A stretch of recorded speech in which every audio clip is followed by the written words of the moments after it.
Hello friends, myself Praveen Joshi from Department of History, Government PG College, Kotdwar. आज हम प्राचीन भारत के अंतर्गत मध्य पाषाण काल के बारे में अध्ययन करेंगे। BA first semester, MA first semester आदि के छात्र छात्राओं के लिए ये टॉपिक यूज़फुल है। भारत में मध्य पाषाण काल क्या था, इसकी क्या क्या विशेषताएं थी, इस पर हम क्रमबद्ध रूप से चर्चा करेंगे। मध्य पाषाण काल पुरा पाषाण काल नव पाषाण काल के बीच की कड़ी था। भारत में के संदर्भ में अगर मैं बात करूं तो प्रागैतिहासिक संस्कृतियां या प्रागैतिहासिक युग को हमने 3 ब्रॉड क्लासिफिकेशन में डिवाइड किया था। उपकरणों के आकार प्रकार, उनको बनाने की तकनीक, उनको उपयोग किए जाने के तरीके आदि या रॉ मटेरियल्स तत्कालीन मानव द्वारा क्या यूज़ किया गया था, इनके आधार पर हमने उनको ब्रॉडली 3 भागों में विभाजित किया था या उनको विभाजित किया जाता है: पुरा पाषाण काल, मध्य पाषाण काल और नव पाषाण काल। पुरा पाषाण काल के बाद भारत में मध्य पाषाणकालीन संस्कृति का उदय होता है या मध्य पाषाणकालीन संस्कृति प्राप्त होती है। ये जैसा कि मैंने पूर्व में कहा कि ये पुरा पाषाण काल और नव पाषाण काल के मध्य की कड़ी है। इसको इपी पैलियोलिथिक या ये जो मध्य पाषाण काल है इसको मेसोलिथिक युग या मेसोलिथिक एज या अनुपाषाण काल यानी कि इपी पैलियोलिथिक या आद्य नव पाषाण काल। आद्य नव पाषाण काल का मतलब है कि प्रोटो न्योलिथिक एज के रूप में भी जाना जाता है, के नाम से भी जाना जाता है। तो हम अगर ब्रॉडली अगर बात करें तो जो मेसोलिथिक कल्चर है उसके बहुत सारे नाम हो गए: EP Palaeolithic, proto Palaeolithic, Neolithic. इस काल को मीसोलिथिक क्यों कहते हैं? मीसोस प्लस लिथोस, ये 2 शब्दों से मिलकर बना हुआ शब्द है मेसोलिथिक, जिसमें मिसोस का अर्थ होता है मध्य और लिथोस का अर्थ होता है पाषाण, यानी कि मध्य पाषाण काल। तो मेसोलिथिक जो कल्चर है इसको मिसोस यानी कि मध्य और पाषाण लिथोस दोनों को मिलाकर जो शब्द बना है मेसोलिथिक कल्चर यानी कि मध्य पाषाण युग। पुरा पाषाण काल में मानव द्वारा विभिन्न उपकरण बनाए गए थे, जिनमें कि हैंड एक्स, क्लीवर, स्क्रैपर और फलक, कोर आदि, चॉपर, चॉपिंग आदि बहुत सारे उपकरण इस युग के मानव द्वारा बनाए गए थे, जो कि आकार में बड़े थे। जब हम अध्ययन करते हैं तो ये पाते हैं कि जो नवपाषाण जो निम्न पुरा पाषाणकालीन व्यक्ति था उसके उपकरण आकार में बहुत बड़े थे। चाहे हम चॉपर को देख लें, हम स्क्रैपर्स को देख लें, हम हैंडेक्स को देख लें, ये सब आकार में बड़े बड़े थे। उसके बाद निम्न पुरा पाषाण काल के बाद जो मध्य पुरा पाषाणकालीन संस्कृति या युग आता है, जिसको कि मिडिल पैलियोलिथिक एज कहते हैं, उसमें आकर जब उसने फलक, ब्लेड, स्क्रैपर पर आधारित उपकरण बनाए तो उनका साइज जो है थोड़ा छोटा होता है कंपेयर टू निम्न पुरा पाषाण काल, यानी कि लोअर पैलियोलिथिक से वहाँ उसके साइज में थोड़ा सा कमी आती है। इसके बाद जब वो नेक्स्ट फेज पुरा पाषाण काल के अपर फेज में यानी कि विकसित अवस्था में पहुँचता है, उच्च पुरा पाषाण काल में, तो वहाँ पर आकर फिर उपकरणों में और के आकार में गिरावट आती है। यानी कि आप कह सकते हैं कि बड़े उपकरण से वो छोटे उपकरणों की ओर अग्रसर होता है मानव। क्यों? क्योंकि फर्स्ट स्टेज ये थी कि जब मानव जानवर के आसपास था, जब वो जानवर को हिट करने के लिए सीधे उसके पास जा रहा था, ऐसे में उस व्यक्ति को उस जानवर से पूरा खतरा था अटैक के लिए। यानी कि जब आप किसी जानवर के पास बहुत नज़दीक चले जाते हैं तो उसके बाद वो जानवर भी आप पर अटैक करता था। ऐसे में उस मानव को खतरा उस जानवर से प्रॉपर बना हुआ था। तो धीरे धीरे करके उसने ऐसे उपकरण बनाए कि वो उस जानवर से जिसका वो शिकार करना चाह रहा है उससे थोड़ा सा दूरी मेंटेन करे। दूरी मेंटेन कैसे होगी? जब आप दूर से उसको हिट करेंगे, जब दूरी मेंटेन करेंगे तो शिकार भी करना है तो आपको एक ऐसा उपकरण चाहिए जो आपको दूर से ही आपका काम कर सके। ऐसे के लिए, ऐसे उपकरणों के निर्माण के लिए तत्कालीन व्यक्ति द्वारा क्या किया गया? ऐसे उपकरणों का इजाद किया गया जिनको कि दूर से ही संचालित किया जा रहा था या दूर से ही उसको वो ऑपरेट कर रहा था और अपना शिकार कर रहा था। ऐसे आप मान सकते हैं कि मनुष्य और पशु के बीच की डिस्टेंस बढ़ रही थी, यानी कि अब मानव अपनी सुरक्षा को लेकर ज़्यादा चिंतित था। तो इसलिए उसने ऐसे उपकरणों का निर्माण प्रारंभ करा जो कि दूर से ही जिनको हैंडल कर सकता था। तो मैंने कहा आपसे कि निम्न पुरापाषाण काल से लेकर उच्च पुरापाषाण काल में आते आते मानव के उपकरणों का साइज जो है वो छोटा हो गया। लेकिन जब वो मीसोलिथिक कल्चर में आता है, यानी कि जब वो मध्य पाषाण काल में आता है, तो उसके उपकरण जो उसने बनाए थे उनमें और कमी आती है, उनके आकार में और कमी आती है, यानी कि वो और लघु उपकरण बनाना प्रारंभ कर देता है। इसलिए इस काल को माइक्रोलिथिक इंडस्ट्री भी कहते हैं। माइक्रो का मतलब होता है छोटा, लिथिक्स यानी कि पाषाण, यानी कि लघु पाषाण उपकरण उस काल के व्यक्ति द्वारा बनाए गए। अब एक स्थिति उसकी वो थी जब वो बड़ा सा पत्थर फेंककर मानो पशु को मार रहा था, जानवर को मार रहा था। अब एक स्थिति अब ये है कि जहाँ वो छोटे उपकरण से ही उसका शिकार कर रहा था। अब उसने उपकरण का आकार तो छोटा किया, लेकिन उसको उसने इस प्रकार से तैयार किया कि उसको तीर के ऊपर बांधकर, आगे बांधकर दूर से ही धनुष बाण की सहायता से उसका शिकार प्रारंभ करा। एक और डेवलपमेंट जो देखने को मिलता है वो ये है कि मानव ने अपने जो पुराने उपकरण थे, या आप ये कह सकते हैं कि जो उसके बड़े बड़े उपकरण थे उसके आधार पर उसने छोटे छोटे उपकरण बनाए। तो यहाँ उसने क्या किया कि जब दूरी मेंटेन करी, तो दूरी मेंटेन करने के साथ साथ उसने धनुष बाण आदि का भी निर्माण प्रारंभ करा। अब जब धनुष बाण बन गया तो उसने उसके आगे से तीर बनाया, लेकिन तीर के आगे से उसने वो नुकीले पत्थर या हड्डी के उपकरण जो बना रहा है, जिनको कि हम माइक्रोलिथिक्स कह रहे हैं, उसको जोड़कर उसने प्रहार करना प्रारंभ करा। तो मीसोलिथिक साइट से जितने की हम कह सकते हैं कि मध्य पाषाण कालीन साइट्स हैं, इन सब से माइक्रोलिथिक्स प्राप्त होते हैं, यानी कि बहुत छोटे छोटे उपकरण प्राप्त होते हैं। इनको इसलिए इस युग को माइक्रोलिथिक्स एज या माइक्रोलिथिक इंडस्ट्री भी के नाम से भी जाना जाता है। एक बहुत बड़ा डेवलपमेंट इस मानव के युग में देखने को मिलता है, जो कि हमने अपर पैलोलिथिक्स में भी देखा है कि वहाँ मानव थोड़ा थोड़ा जो है पेंटिंग्स, अपनी कला को चित्रों के माध्यम से दीवारों पर, शत्रुबुर के अंडों पर प्रदर्शित करना प्रारंभ करता है। लेकिन मध्य पाषाण काल में आकर मानव ने बड़े स्केल पर, यानी कि लार्ज स्केल पर या अधिक मात्रा में उस कलात्मक अभिरुचि को प्रदर्शित करना प्रारंभ करा। प्राकृतिक पिगमेंट्स वो यूज़ करता है, प्राकृतिक रिसोर्सेज वो यूज़ करता है, और उनसे वो क्या करता है, सेल चित्रों का निर्माण करता है। वो आकृतियाँ वो डेवलप करता है जो वो अपने आसपास दिखता है। कोई कलाकार होता है, वो किस चीज़ को अपनी कला में जगह देगा? जो वो देख रहा है, पेड़ पौधों को देख रहा है, सूरज को देख रहा है, पहाड़ को देख रहा है, नदी को देख रहा है, मकान, घर, मानव आदि इनको देख रहा है। तो वही कलाकार क्या करता है, वही अपनी ड्राइंग में उन चीज़ों को जगह देता है।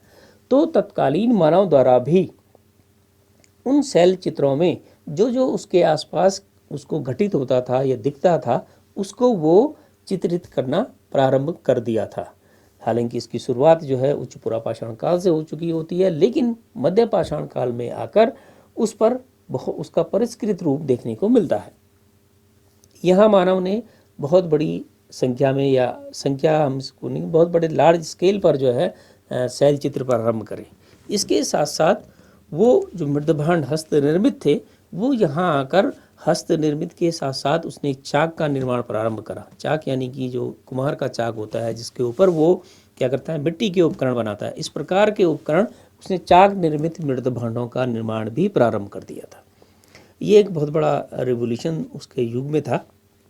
हालांकि मानव के एग्जिस्टेंस के लिए जलवायु ने महत्वपूर्ण रोल अदा किया। जो कि मैंने आपसे पहले कह रहा हूँ कि जलवायु जो है वो किसी भी जीव जंतु जो कि एग्जिस्टेंस कर रहा है नेचर में, उसके लिए जलवायु बड़ी महत्वपूर्ण फैक्टर है।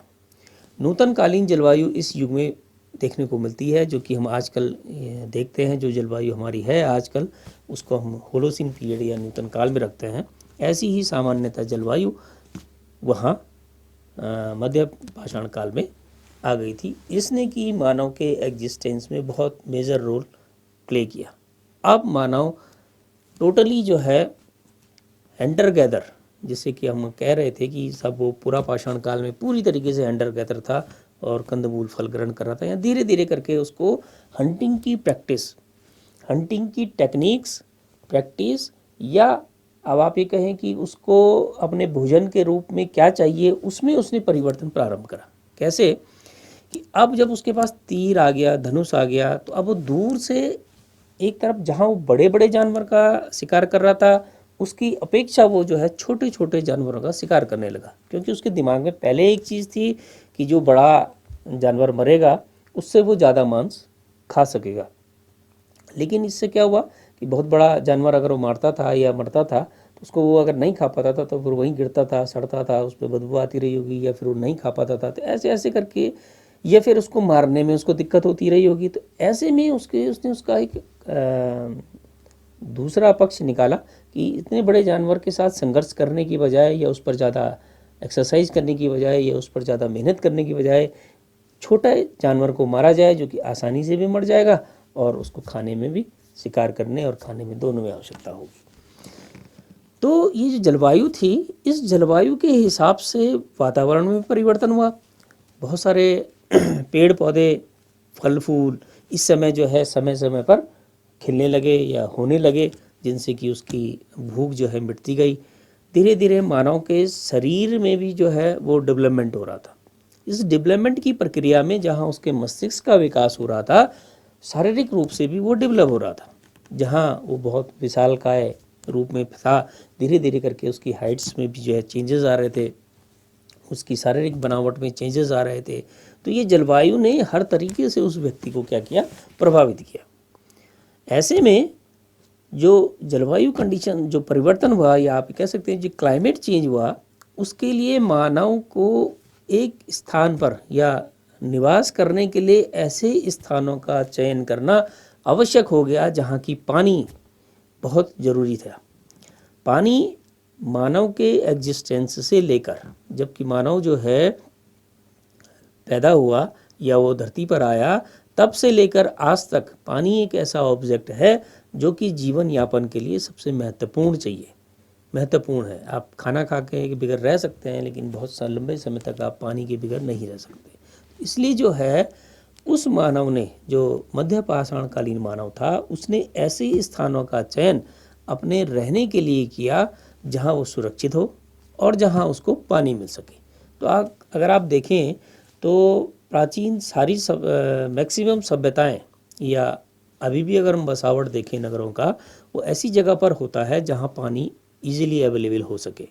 तो जो प्राचीन संस्कृतियाँ हैं वो जनरली जो है नदियों के किनारे प्राप्त होती हैं, या नदियों या पानी के आसपास जो है वो प्राप्त होती हैं। उसका कारण यही है कि उन जीव जंतु और जो मानव उस काल में था, उसके लिए पानी एक आवश्यक ऑब्जेक्ट था। उसने निवास स्थान को ऐसे जगह को चुना जहाँ पानी उपलब्ध है और जहाँ उसको भोजन संग्रहण में सहायता हो रही है। यानी कि मैंने कहा कि क्लाइमेट चेंज हो रहा था, तो क्लाइमेट चेंजेस के साथ साथ प्रकृति में भी जो है नई नई चीज़ें उग रही थी, नई नई चीज़ों का विकास हो रहा था। मनुष्य को अपने एग्जिस्टेंस के लिए विभिन्न प्रकार के चीज़ें जो है वो मिल रही थी, तो वो यूज़ कर रहा था, देख रहा था कौन सी चीज़ उसके लिए यूज़ हो सकती है। तो इस तरीके से ये जलवायु ने न केवल मानव को प्रभावित किया, बल्कि उसके साथ साथ जो अन्य जीव जंतु और पेड़ पौधे उस समय थे उनको भी प्रभावित किया, जो कि मानव को रहने के लिए अनुकूल बनाने में सहायक सिद्ध हुए। इस काल का मानव हंटर एंड फूड गैदर तो था ही, उसको अपने भोजन के लिए या अपने एग्जिस्टेंस के लिए शिकार या फलों के संग्रहण पर आधारित तो रहना पड़ता था। इसके साथ साथ उसने जो है जलाशयों से जो रिवर बेड्स थी या रिवर्स झरने थे या झील थी या पानी के नदियाँ थी या झरने थे, इन सब से जो है उसको खाने के लिए जो जो मिला है, मछली, कछुआ, केकड़ा आदि जो जलचर होते हैं जिनको वो खा सकता था, उनको उसने उनका शिकार करना प्रारंभ करा। तो धीरे धीरे करके उसकी फूड हैबिट्स में भी चेंज देखने को मिलता है। जहाँ वो बहुत बड़े बड़े जानवरों का शिकार कर रहा है, वहाँ उसने क्या किया, धीरे धीरे करके अपने उसके लिए एग्जिस्टेंस के लिए अपने फूड हैबिट्स का भी चेंज करना प्रारंभ कर दिया। ये जो मानव है, इस मानव ने जो अपनी फूड हैबिट्स है इसके हिसाब से जो है अब उपकरणों का निर्माण किया। इसने अपने उपकरणों के निर्माण के लिए, जो मध्यपाषाणकालीन व्यक्ति है, जो मेसोलिथिक एज का व्यक्ति था, उसने अपने उपकरणों के निर्माण के लिए महीन कण वाले पत्थरों, फसड़ों, jasper, chert, agate, chalcedony, quartz या क्रिस्टल्स आदि पत्थरों का यूज़ किया। ये these are the types of stones. ये विभिन्न प्रकार के पत्थर होते हैं जिनका अध्ययन जो है भूगर्भ विज्ञान के अंतर्गत किया जाता है। वहाँ हम लोग पढ़ते हैं कि कितने प्रकार के पत्थर होते हैं। तो इन सब पत्थरों का यूज़ जो है, इस प्रकार के पत्थरों का यूज़ जो है इस काल के मानव द्वारा अपने उपकरणों के निर्माण के लिए किया गया। अब इस काल के व्यक्ति ने न केवल पाषाण का उपयोग जो है अपने उपकरणों के लिए किया, अपितु उसने हड्डी, हाथी दांत और लकड़ी आदि का उपयोग भी अपने उपकरणों के निर्माण के लिए किया। यहाँ मध्य पाषाण काल में या मेसोलिथिक एज में मैक्सिमम उपकरण जो है फ्लूटेड कोर पर, नलिकाकार कोर पर प्राप्त होते हैं या फलक ब्लेड पर निर्मित होते हैं। फ्लूटेड कोर में हम चर्चा करेंगे, जो कि हमने पूरा जब हम पैलियोलिथिक एज का फर्स्ट पेज पढ़ रहे थे उसमें हमने अध्ययन किया था कि जो एक पत्थर होता है उसको जब चारों तरफ से ऊपर से हिट कर दिया जाता है, उसके ऊपर का पोर्शन हटाकर छोटे छोटे पॉइंट्स उस पर बना दिए जाते हैं और फिर लकड़ी की सहायता से या हड्डी की लंबी लकड़ी की सहायता से उस पर प्रेस किया जाता है, तो ये जो पोर्शन निकल के आता है ये फलक इनको कहा जाता है। कोर और फलक। कोर ये पूरा पोर्शन एक पत्थर था जिसको कि कोर कहा गया, और उससे जो टुकड़े निकले इनको फलक कहा गया। तो जो ये बाद में जब ये टुकड़े निकल जाएंगे तो यहाँ पर एक नाली सदृश्य जो है संरचना प्राप्त हो जाएगी, जिसको कि नलिका का कोर कहते हैं, या आप कह सकते हैं कि ये फ्लूटेड कोर है। तो इन फ्लूटेड कोर से जो फलक निकले उससे उसने ब्लेड बनाई और उन ब्लेड से उसने अन्य उपकरणों का निर्माण किया। यहाँ जो उपकरण प्राप्त होते हैं वो आकार के आधार पर ज्यामितीय और अज्यामितीय उपकरणों में उनको विभाजित किया जा सकता है, यानी कि ज्योमेट्रिकल टूल्स या फिर नॉन ज्योमेट्रिकल्स टूल्स। ज्योमेट्रिकल्स और नॉन ज्योमेट्रिकल्स का सेंस सिर्फ आकार को लेकर है। आड़े कोई त्रिभुज के आकार का, कोई समबाहु त्रिभुज, कोई समद्विबाहु त्रिभुज टाइप का उपकरण जो है इस समय प्राप्त होता है, इसलिए इनको ज्यामितीय या अज्यामितीय उपकरण कहते हैं। इसके साथ साथ एडवांस रूप में यहाँ पुनर्गठित ब्लेड, पुनर्गठित शब्द जो है वो रीटचिंग के लिए आता है। ब्लेड को बनाने के बाद जब उसने फलक से ब्लेड बनाई, उसको फिर छोटे छोटे हड्डी की सहायता से, हड्डी के उपकरण या फिर लकड़ी की सहायता से या फिर किसी नुकीले उससे जो है उसने उसको क्या करना शुरू करा, उसका फलकीकरण प्रारंभ किया। फलकीकरण वो प्रोसेस है जब आप किसी पत्थर से छोटे छोटे टुकड़े निकालते हैं। ये पेंसिल के एग्जाम्पल के माध्यम से समझें तो पेंसिल को शार्प करते समय या छिलते समय जो टुकड़े निकलते हैं उनको फलक कहते हैं, और जो प्रोसेस हम यूज़ कर रहे हैं वो फलकीकरण है। पुनर्गठन क्या चीज़ है? पुनर्गठन दरअसल में जब पेंसिल को आपने शार्प किया और आगे की जो लीड है उस लीड को आप और पॉइंटेड करना चाहते हैं या और नुकीला करना चाहते हैं, उसके लिए आपने उसको फिर वहाँ पर ब्लेड को आप क्या करते हैं, उसको रन करते हैं, उस पर छिलते हैं, उसको और करते हैं और ज़्यादा नुकीला करते हैं। तो जो नुकीला करने की प्रक्रिया है इसको पुनर्गठन कहा जाता है। तो पुनर्गठित ब्लेड, समांतर ब्लेड, तिरछी ब्लेड, एंड ब्लेड्स आदि विभिन्न प्रकार की ब्लेड्स इस समय प्राप्त होती हैं। इसके अतिरिक्त फलक शंक्वाकार कोर, बेलनाकार कोर, नलिकाकार कोर, सामान्य फलक, स्क्रैपर, ब्यूरीन्स, बाणाग्र और छिद्रक आदि यहाँ से प्राप्त होते हैं। स्क्रैपर एक ऐसा उपकरण है जो कि निम्न पुरापाषाण काल से लेकर नवपाषाण काल तक प्राप्त होता है। बाकी सारे उपकरण कुछ परिष्कृत रूप में एक युग से दूसरे युग में आकर समाप्त हो जाते हैं, लेकिन स्क्रैपर एक ऐसा उपकरण है जो कि right from the lower palaeolithic culture up to the neolithic culture हमें प्राप्त होता है अपने परिष्कृत रूप में। तो विभिन्न प्रकार के स्क्रैपरों के अतिरिक्त एरोहेड्स, ब्यूरीन्स, ब्लेड्स में भी डिफरेंट टाइप्स ऑफ ब्लेड्स, जिसको कि हम रीटच ब्लेड कह सकते हैं या साइड ब्लेड्स कह सकते हैं या समांतर ब्लेड्स कह सकते हैं, तिरछी ब्लेड कह सकते हैं। इस प्रकार के ब्लेड्स प्राप्त होते हैं। फ्लूटेड कोर प्राप्त होता है। ज्यामितीय, विभिन्न प्रकार के ज्यामितीय, अजामितीय उपकरण प्राप्त होते हैं। ये मैं आपको फिगर के माध्यम से समझाने की कोशिश कर रहा हूँ। यहाँ पर these are the different types of mesolithic tools. इसमें आप ये देखेंगे कि ये कुछ ब्लेड्स हैं जो कि साइड ब्लेड है, ये एंड ब्लेड्स आप देख रहे हैं। इसमें विभिन्न प्रकार की ये ब्लेड्स दिख रही हैं, जिसमें कि ये एंड ब्लेड्स यानी कि इसमें कयार्ग जो है, ये अगर आप देखें ये कयार्ग जो है इसके एंड में है। कयार्ग का सेंस है कि वर्किंग एज, ब्लेड का नुकीला हिस्सा, चाकू का नुकीला हिस्सा जहाँ से हम वर्किंग यूज़ करते हैं उसको कयार्ग कहते हैं। तो इस प्रकार से ये विभिन्न प्रकार के उपकरण आप देखें, ये ब्यूरीन्स हैं, ठीक है, ये विभिन्न प्रकार के ब्लेड्स ये दिख सकते हैं। ये ज्योमेट्रिकल टूल्स हैं, these are the geometrical tools. ये आप देखें कि त्रिभुज के आकार का समद्विबाहु त्रिभुज, समबाहु त्रिभुज, इस प्रकार के इनका आकार के आधार पर इन टूल्स को ज्यामितीय और अजामितीय टूल्स में डिवाइड किया जाता है। These are the geometrical tools and these are the non geometrical tools. ये नॉन ज्योमेट्रिकल टूल्स आप देख रहे हैं सब, जिसमें कि कुछ भी आकार आपको नहीं दिखता, जबकि यहाँ जो है आपको सब में कुछ न कुछ आकार देखने को मिल रहा। इस प्रकार से ये बोरर्स, विभिन्न प्रकार के बोरर्स आप देख रहे हैं। ये एरोहेड्स हैं, ये भी एरोहेड्स हैं सारे, लगभग मैक्सिमम इसमें एरोहेड्स हैं। और ये विभिन्न प्रकार के एरोहेड्स आप यहाँ देख रहे हैं। इसमें जो है तत्कालीन मानव लकड़ी या हड्डी आदि को बांधकर जो है तीर के रूप में या धनुष बाण के रूप में जो है वो उसको यूज़ कर रहा था। तो ये विभिन्न प्रकार के टूल्स मेसोलिथिक कल्चर्स में प्राप्त होते हैं, जिसमें कि विभिन्न प्रकार के ब्लेड्स हैं, ज्यामितीय उपकरण हैं, अजामितीय उपकरण हैं, बोरड्स हैं, ब्यूरीन्स हैं, एरोहेड्स हैं। ये all are the mesolithic tools. ये थोड़ा थोड़ा करके साइज़ में जो है इनका पूर्ववर्ती कल्चर से साइज़ में कम प्राप्त होते हैं। जैसे कि मैंने आपको कहा कि पाषाण उपकरणों के अतिरिक्त इस काल के व्यक्ति द्वारा हड्डी एवं सींगों के उपकरण यानी कि बोन्स एंड हॉर्न्स का यूज़ भी अपने टूल्स मेकिंग के लिए किया।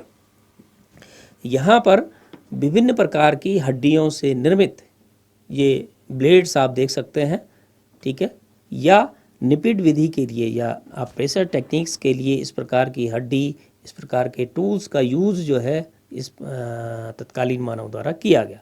ये विभिन्न प्रकार की ये हड्डियों के, ये सींग के और हड्डियों के उपकरण आपको देखने को मिल रहे हैं। ये विभिन्न प्रकार की ब्लेड्स हैं, कुछ इसमें जो है अन्य उपकरण भी आपको देखने को मिल रहा है। तो ये हड्डी एवं सींगों पर मध्य पुरापाषाणकालीन संस्कृति से संबंधित उपकरण यहाँ पर प्रदर्शित किए गए हैं।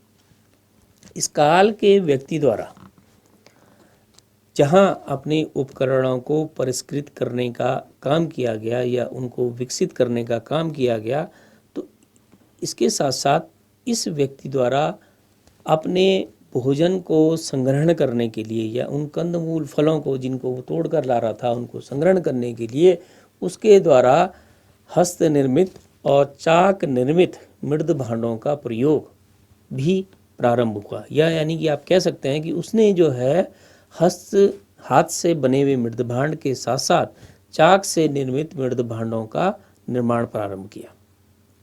यानी कि समय के साथ साथ आप ये कह सकते हैं कि उसके चीज़ों में, उसके यूज़ करने वाली चीज़ों में भी विकास हो रहा था। यानी कि जो विकास उसका दिमाग का था, उस दिमाग के विकास के साथ साथ वो अपने यूज़ किए जाने वाली चीज़ों में भी उसको विकसित रूप में उसको ला रहा था। जैसा कि हम उपकरण के निर्माण के संबंध में देख रहे हैं, ऐसा ही हम मृदभांड निर्माण के संबंध में देख रहे हैं कि फर्स्ट टाइम पर उसने जो है क्या किया था, उच्च पुरापाषाण काल तक वो जो है हस्त निर्मित मृदभांड बनाता था।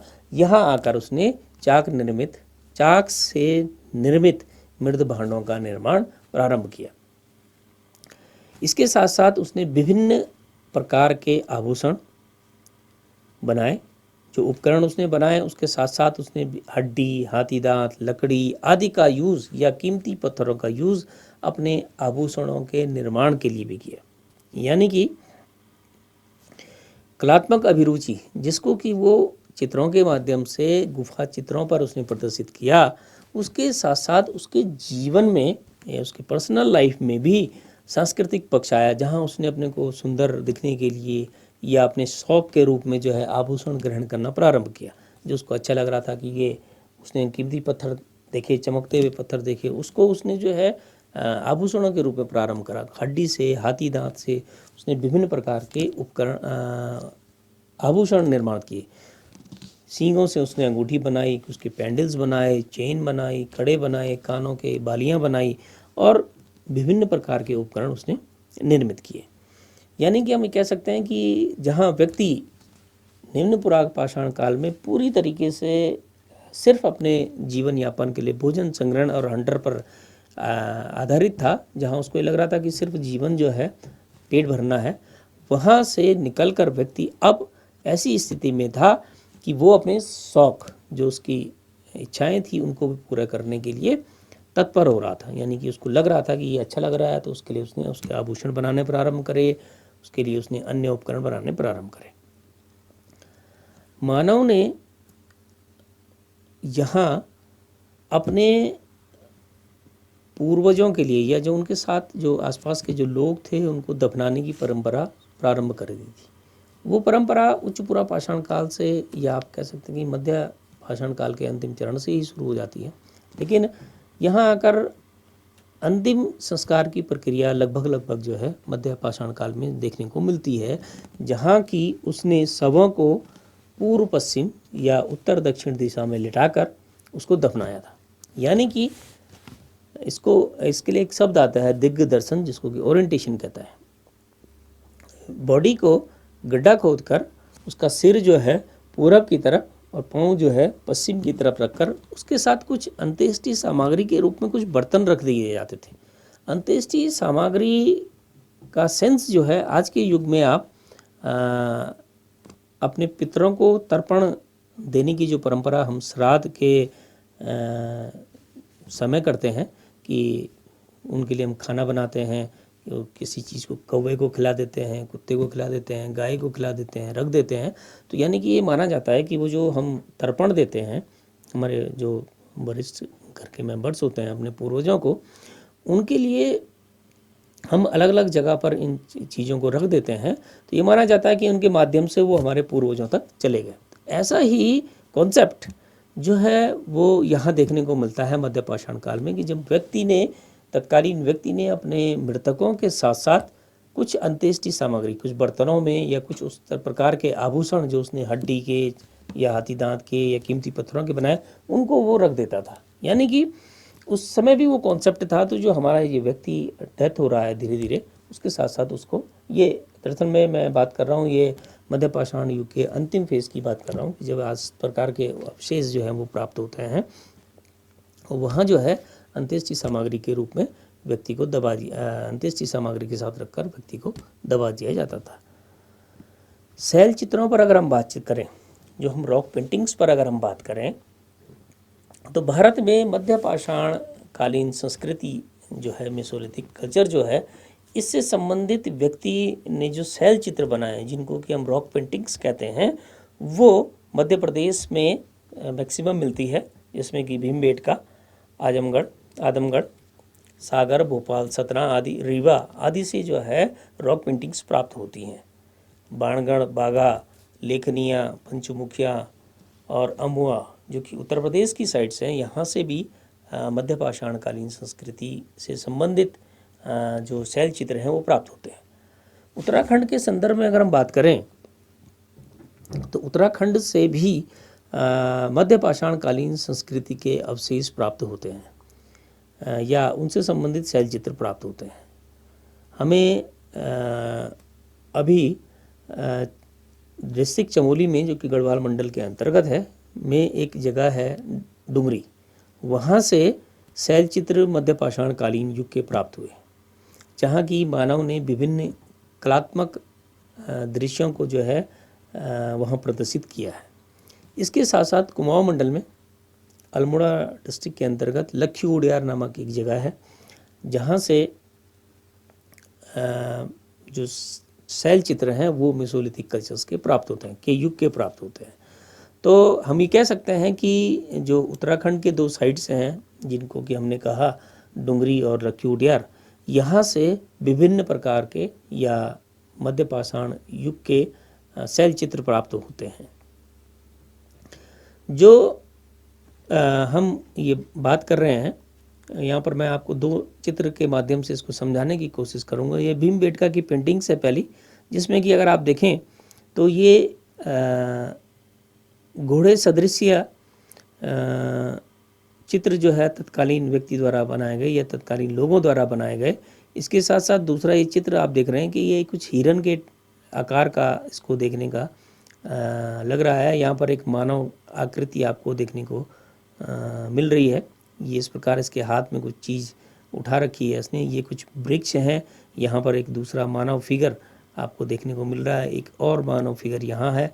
इसी तरीके से यहाँ एक घोड़ा सदृश्य, ये एक फिगर है। यहाँ पर अगर आप गौर करेंगे, ये और ये, इन दोनों के पास धनुष बाण सदृश्य कोई चीज़ है, जिसको कि आप धनुष बाण की तरीके के, ये देखिए, एक ये और एक ये, इस तरीके से इनके पास कुछ एक धनुष बाण तरीके का उपकरण है। तो इस तरीके से इन्होंने जो है इस पेंटिंग्स में ये दिखाने का प्रयास किया है कि ये हंटिंग के लिए जा रहे हैं और ये सामान्यतः इसके साथ ये पशु हैं। ये जो दूसरा फिगर आप देख रहे हैं, ये चमोली जिले के डुंगरी नामक स्थान से प्राप्त हुआ।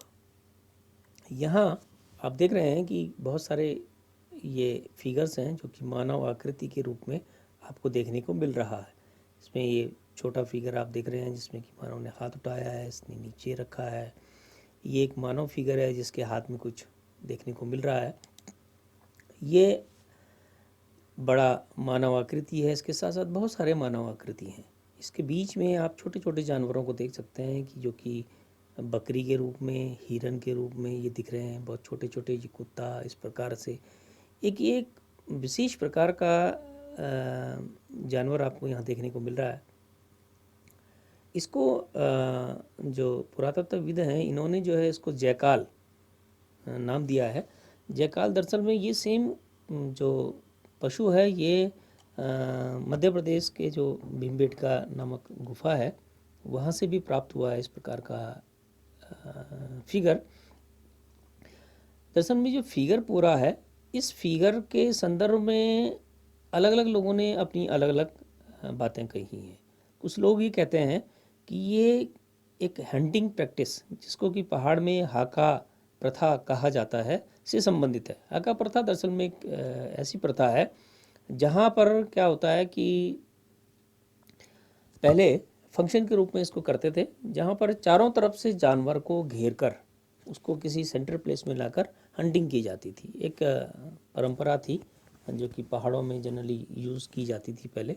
एक त्यौहार के रूप में इसको था कि चारों तरफ से जानवर को जोड़ाया जाता था और बीच में आकर उसको हंटिंग कर दी जाती थी। तो कुछ लोगों ने इस प्रथा को हाका प्रथा से जोड़ा है कि ये सब उन्होंने हाका का प्रदर्शन किया है, जो हाका प्रथा है उसका प्रदर्शन किया है। कुछ लोगों ने इसको कहा है कि नहीं साहब, ये एक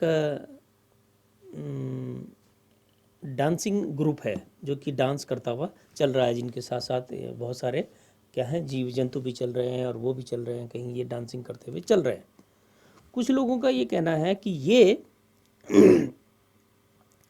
एक ऐसी प्रक्रिया है जिसमें कि आदमियों ने या मानवों ने बहुत सारे जानवरों को पकड़कर उनको रोक कर या उनको इकट्ठा करके उनका हंटिंग कर रहे हैं। कुछ लोगों का ये कहना है, कुछ लोगों का कहना है कि साहब ये सामान्य पशुचारण से संबंधित प्रक्रिया है, जहाँ की अभी अगर हम देखें तो मानवों के साथ साथ जो है पशु भी वहाँ पर पशुचारण करते हैं या अपना भोजन ग्रहण करते हैं। तो मैं ये कह रहा था कि ये जो जानवर है जिसको कि जयकाल कहा गया, कि सेम फिगर जो है वो भीमबेटका की गुफा से प्राप्त होता है। ऐसे में ये जयकाल का यहाँ मिलना और वो भीमबेटका से मिलना और उसी उनका लगभग इन दोनों शैल चित्रों का समय पीरियड या टाइम पीरियड हम कह सकते हैं कि लगभग एक जैसा होना ये शो करता है कि ये जानवर संभवतः वहाँ भी था और यहाँ भी था। दूसरे जो समाजशास्त्री इस पर, या आप आर्कोलॉजिस्ट कह सकते हैं या पुरातत्वविद कह सकते हैं, उनकी जो थ्योरी इस पर हाका प्रैक्टिस के रूप में है, उनका ये कहना है कि साहब सेम प्रैक्टिस जो है वो उस क्षेत्र में भी पाई जाती थी। तो ये जो अध्ययन है ये इसमें भी सहायता करता है। जो रॉक पेंटिंग्स हैं कि तत्कालीन समय में हम कल्चर का अगर रिकन्स्ट्रक्शन करना चाहें कि कैसा वो कल्चर उस समय अडेप्ट करते थे, उस कल्चर का रिकन्स्ट्रक्शन करना चाहें तो उस पर हम इस चित्रों के माध्यम से, जो शैल चित्र तत्कालीन समय के मानव द्वारा बनाए गए, उनके आधार पर कर सकते हैं। इस काल के मानव द्वारा पाषाण उपकरणों में निरंतर विकसित रूप देखने को मिलता है, और जो पाषाण के उपकरण थे न केवल वे परिष्कृत थे अपितु वो आकार में छोटे थे। यद्यपि जो है डूंगरी से प्राप्त चित्रों में उपकरणों का प्रदर्शन जो है वो स्पष्ट रूप से कहीं दिखाई नहीं देता, या हम ये कह सकते हैं कि हम उनको आइडेंटिफाई नहीं कर पाते। लेकिन जो हम भीमबेटका की पेंटिंग्स हमने देखी उसमें हम देख रहे थे कि धनुष बाण सदृश जो है उपकरण इनके पास था, एक धनुष के आकार का एक उपकरण इनके पास था। ये जो पाषाणकालीन मानव है, ये मध्य पाषाणकालीन जो मानव है, इसने मिट्टी के बर्तनों को चाक पर निर्मित किया। चाक पर निर्मित करने के साथ साथ इसने अपनी फूड हैबिट्स में भी चेंज किया। फूड हैबिट्स में यानी कि हम देखते हैं कि जब व्यक्ति ने क्या किया कि एक स्थिति उसकी ऐसी आई कि जब वो कच्चा भोजन खाता था, सीधे सीधे हंटिंग करता था या मरा हुआ कोई जानवर मिलता था तो उसको सीधे खा लेता था। अब कच्चा मांस खाने से उसको पचाने में, खाने में उसको दिक्कत होती थी, नेचुरल सी बात है। धीरे धीरे जब उसने आग का आविष्कार करा, आग के आविष्कार के साथ साथ उसने इस पके हुए मांस, कच्चे मांस को पकाना प्रारंभ करा। पहले वो सीधे आग के ऊपर उसको रख देता रहा होगा, धीरे धीरे करके उसने उसको काटना प्रारंभ किया। फिर उसके लिए, उसको पकाने के लिए उसको किसी बर्तन की आवश्यकता हुई। अब हस्त निर्मित मृद भांड इतने बड़े बन नहीं सकते थे, तो इसलिए उसने उसके लिए कैसे बनाएंगे, तो उसके लिए उसने चाक का निर्माण किया पहले, और उस चाक की सहायता से उसने बड़े बड़े चाक निर्मित मृद भांड बनाने प्रारंभ करे।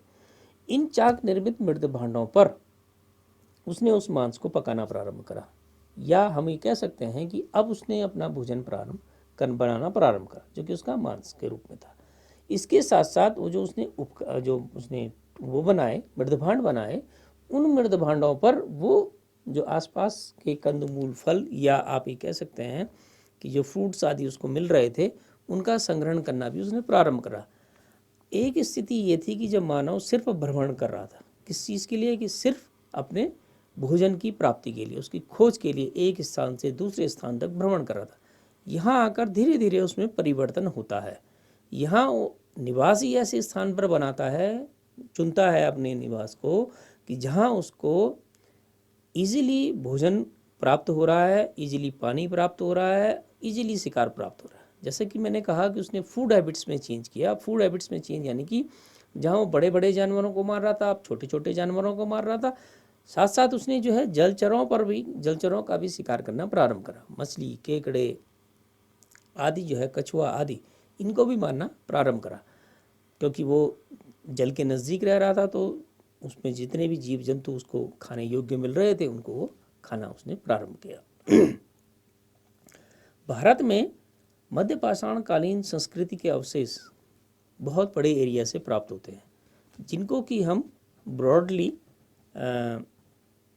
पश्चिमी भाग, दक्षिणी भाग, मध्य भाग, पूर्वी भाग, विंध्य क्षेत्र, मध्य गंगा घाटी आदि के रूप में कैटेगराइज करते हैं।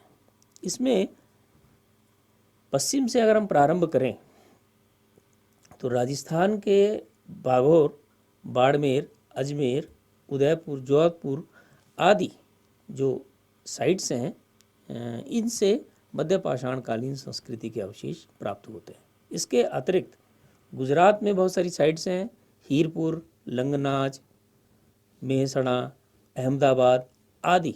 इस प्रकार के गुजरात में भी मध्य पाषाण संस्कृति के अवशेष प्राप्त होते हैं या मध्य पाषाण काल से संबंधित अवशेष प्राप्त होते हैं।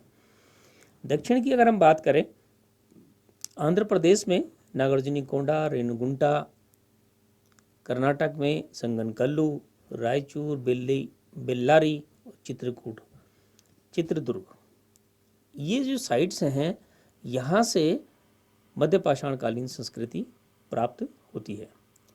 इसके अतिरिक्त तमिलनाडु के टेरी पुरा स्थल एक बहुत फेमस पुरा स्थल है, टेरी पुरा स्थल, जहाँ से कि मध्य पाषाण कालीन संस्कृति मैक्सिमम अवशेष प्राप्त होते हैं। टेरी पुरा स्थल या कट्टमपल्ली दूसरे साइड से है तमिलनाडु में, जहाँ से कि इस संस्कृति से संबंधित अवशेष प्राप्त हुए।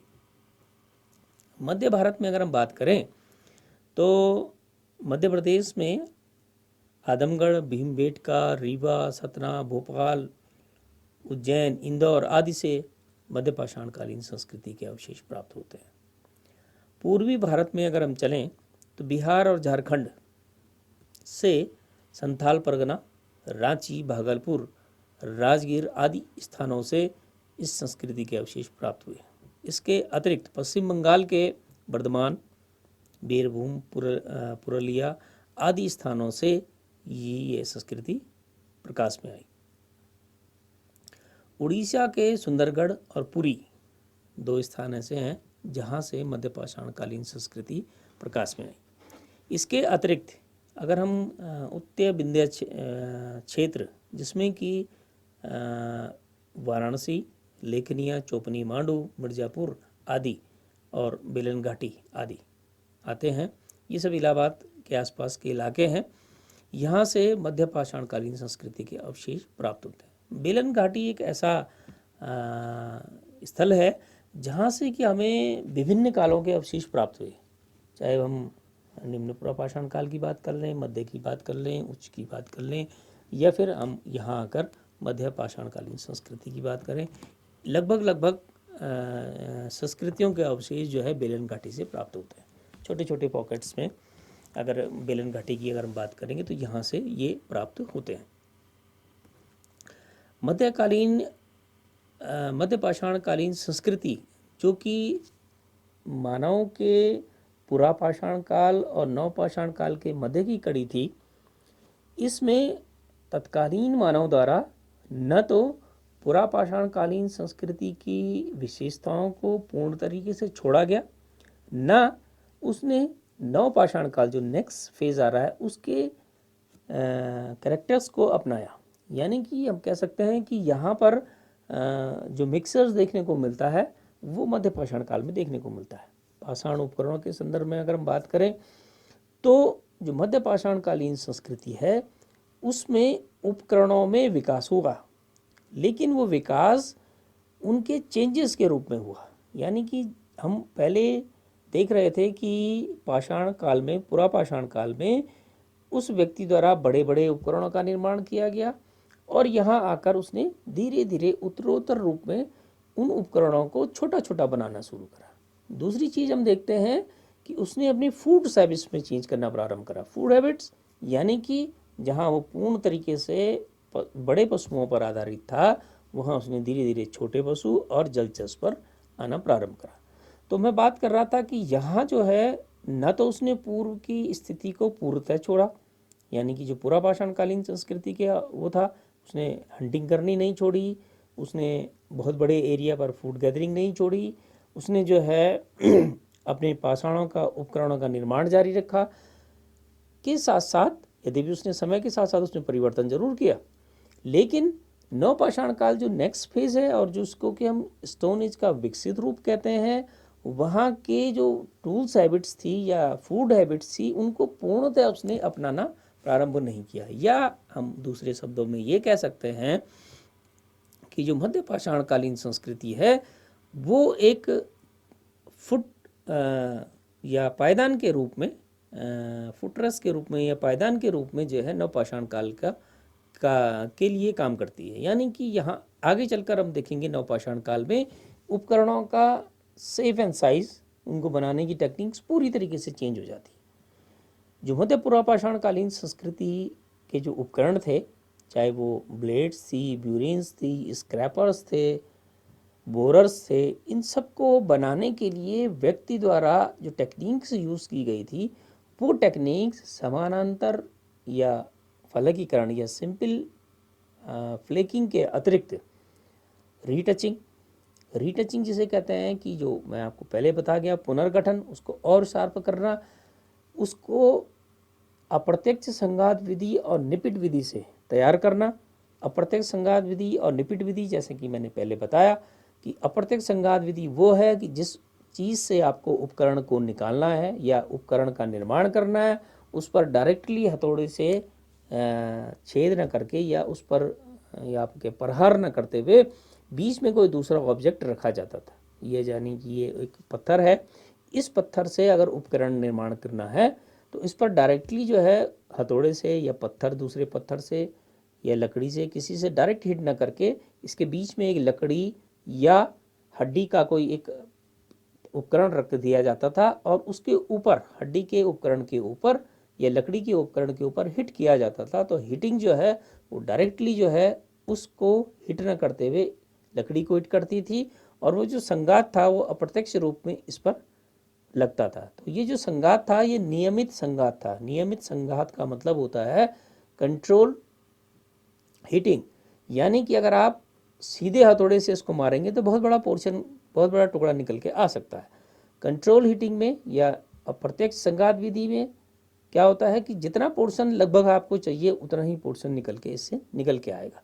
तो अप्रत्यक्ष संघात विधि के साथ साथ उसने निपिट विधि का यूज़ भी किया। निपिट विधि में उसने एक लंबी सी हड्डी ली, लकड़ी ली और जिससे उसने उपकरण बनाना उसको उसने प्रेशर से, हाथ के प्रेशर से जोर से क्या किया, प्रेस किया। तो जब हाथ के प्रेशर से किया तो सिर्फ उतने पोर्शन का, जितने पोर्शन का उसको फलक निकालना है या टुकड़ा निकालना है उतना ही टुकड़ा उसके निकल के आया। इसलिए जो है लगभग उतना टुकड़ा निकल के आता है।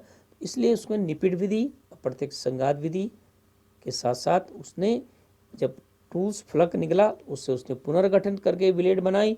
उस ब्लेड को जब वो परिष्कृत हो गई पूरी तरीके से, जब शार्प हो गई, जब बढ़िया बन गई, उसके साथ उसने फिर उससे जो है नेक्स्ट उपकरण बनाए। उसने उससे ज्योमेट्रिकल टूल्स बनाए, यानी कि उसने एरो हेड्स मिलनी जो है बनाने प्रारंभ करे। तो उन एरो हेड्स से उसने जो मानव जहाँ हाथ से जो है उपकरणों का संचालन करना चाह रहा था, सीधे करता था, उसको उसने अब धनुष बाण पे ले आया था। यानी कि धीरे धीरे करके उसने एरो हेड्स बनाने प्रारंभ करे और एरो और बो और एरो की सहायता से शिकार प्रारंभ किया। तो जो मध्य पाषाण काल था ये समय की दृष्टि से ईसा पूर्व 30,000 से लेकर ईसा पूर्व 10,000 तक इसका कालानुक्रम निर्धारित किया जाता है भारत में। रेडियो कार्बन तिथिकरण के आधार पर जो ये सारी साइट्स हैं, चाहे वो पश्चिमी भाग से मिली, दक्षिणी भाग से मिली, विंध्य क्षेत्र से मिली, पूर्वी भाग से मिली या मध्य क्षेत्र से मिली, इनके जो साइट्स हैं यहाँ से प्राप्त जो अवशेष थे इनके कार्बन तिथिकरण के आधार पर भारत में मध्य पाषाणकालीन संस्कृति का कालानुक्रम ईसा पूर्व 30,000 से लेकर ईसा पूर्व 10,000 के आसपास निर्धारित किया जाता है। तो ये जो टाइम पीरियड है 30,000 से लेकर 10,000 का टाइम पीरियड, इस टाइम पीरियड में ये कार्बन डेटिंग है। कार्बन डेटिंग का मतलब होता है कि उस समय जो तत्कालीन साइट्स हैं, जो स्थल हैं, वहाँ से हड्डी ऐसी चीज़ों से डेटिंग निकाली जाती है जिनमें कि कार्बन पाया जाता है। या जली हुई लकड़ी, जला हुआ अनाज, हड्डी आदि से क्या सैंपल लिया जाता है और उसको लेबोरेटरीज़ में भेजा जाता है। वहाँ उस पर C14 डेटिंग होती है और C14 डेटिंग के आधार पर हम उस जगह का क्या करते हैं, कालानुक्रम निर्धारित करते हैं। तो ये लंबा पीरियड, लगभग 20,000 सालों का लंबा पीरियड भारत में मध्य पाषाणकालीन संस्कृति से संबंधित रहा, जिसमें कि विभिन्न भागों से, भारत के लगभग सभी साइड से, चारों तरफ से जो है ये मध्य पाषाणकालीन संस्कृति प्राप्त होती है।